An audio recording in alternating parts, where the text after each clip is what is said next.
अस्सलामुअलैकुम दोस्तों, क्या हाल चाल है? ठीक ठाक हो दोस्तों? मैं हाँ साजिद अली, तुम देख रहे YouTube channel Sajid TV HD. दोस्तों आज मैं अपनी लाइफ की एक स्टोरी सुना लगा, बड़ी मजेदार स्टोरी, वीआईपी, मजा ना आवे तो पैसे वापस। सुन के जानी मुकम्मल स्टोरी सुननी। स्टोरी केड़ी है? स्टोरी एक कमान ट्राली ट्रैक्टर के मुताबिक है। दोस्तों ਅਸੀਂ दो क्लास फेल वास्ते बेली भी आसे दोस्त भी आसे क्लास फेल भी आसे ढाल के पढ़ते आसे ਅਸੀਂ ना शाम ਨੂੰ तकरीबन ना जिस टाइम मगरब ਦੀ ਅਜ਼ਾਨ ਹੁੰਦੀ ਨਾ तकरीबन उस टाइम ਅਸੀਂ मसलन हल्दे आसे छुट्टी तो बाद स्कूलों छुट्टी होने घर जन अपना काम कर जो भी करना मसरूफियात तो बाद मगरब वाले मिलना फिर असं ना कुछ स्कीम लेंदे आसे कुछ खिलौने का बड़ा शौक रखते आसे भी अपना आप ईजाद करिए। अल्हम्दुलिल्लाह काफ़ी खिलौने भी ईजाद भी खावागा।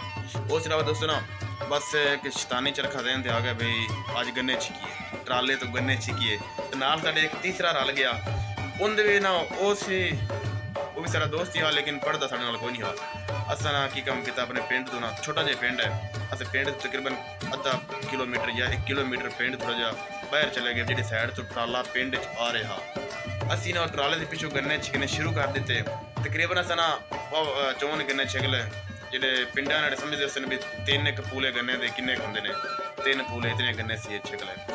गन्ने छिकन तो बाद दोस्तों असी ना अगू उन्होंने खले ट्राले दे मालिक मसलन उन्हें पेंट के पिछू लगाना तो तारा ना आड़े न या मगरू का आवाम गन्ने छिके लेकिन ये नहीं पता पिछे आवाम लगी हुई है। लेकिन जिंदगी से एक दफ़ा छिके ने सिर्फ एक बारी ये काम जिंदगी पहली दफ़ा किया तो पहली दफ़ा ही मैं यूट्यूब दस रहा तुम यूट्यूब पर। दोस्तों उस तो बाद असी छिक छुकता जिससे वापसी आया ना भी होने करी मोटरसाइकिल वाले वापसी हट लैन उस तो बाद असी गन्ने चाहवांगे। लेकिन वो मोटरसाइकिल वापसी हट गए असी जिस टाइम गन्ने चाहन गए ना 2 बंदे एक बाबा तो एक चौन वावा छूर वो मैं गन्ने सारे कट्ठे की खले। असी हैरान तो पछाण दूर खलो के वेखिए भी साढ़े गन्ने कट्ठे होंगे साढ़े जहन च माइंड है कि भी मोटरसाइकिल वाले। लेकिन पहले उस जामन तो पहले मैं चौक वेख गया भी बाबा बैठा जाऊगा पानी लावन पानी वारा वो पानी वारा दूसरे इंतजार बैठा हा उन्होंने उस घरों बुलाया लेकिन उसका 2 मिनट वेट कर मैं आ रहा वो बाबा इंतजार बैठा बाबा मैं जी उन इंतजार लाए के गया। असी इतने चाके रुक गए वो चाक तो बाहर निकले जी साइड से गन्ने छिके लेकिन उन्हें साइडा तो वेखे ना इधरली साइड से भी रोड दे इधरली साइड से यार गन्ने पे हुए उन्हें चलो उत्थे पानी लावांगे तो सारी रात ऐश करांगे छुपांगे। वो मैं जी ना गन्ने ना कट्ठे कर ले थोड़ा थोड़ा ना माइंड आ देन यार वो फलाना बाबा बैठा वो नाल जो तीसरा रलिया उनका घर नाल लाइट चाह रहे लाइट यार लाई ना सीधा बाबे मैं पहचान लिया। असी में 3 टुर पे 5 बजे बाबे ले बाबे आख्या ओए रुक चलो तुम मेरे सुना रुक चलो सब मेरे सारे गन्ने चेक लेने सर में ट्रला वेला कर देता ये कर दे वो कर देता रुके ऐसी कोई ना क्योंकि सयान जो लिया बाबे नाल असी मिजना हिस्सा वंडिया बाबा रो ना मैनू दे 2 ही तुम रख लो असा ठीक हो गया। लेकिन उस पीछे मेरे अबू पता लगा फिर वो जी मेरे नाल हुई मैनू पता है।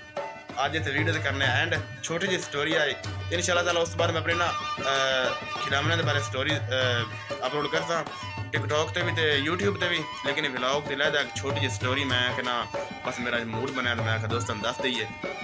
मैं इस टाइम फ्रैश हो गया नहा धो के अपना दुकान का काम कंप्लीट करके दही जमा के दही में तो भी खा देना दही जमा के दही ला दी है।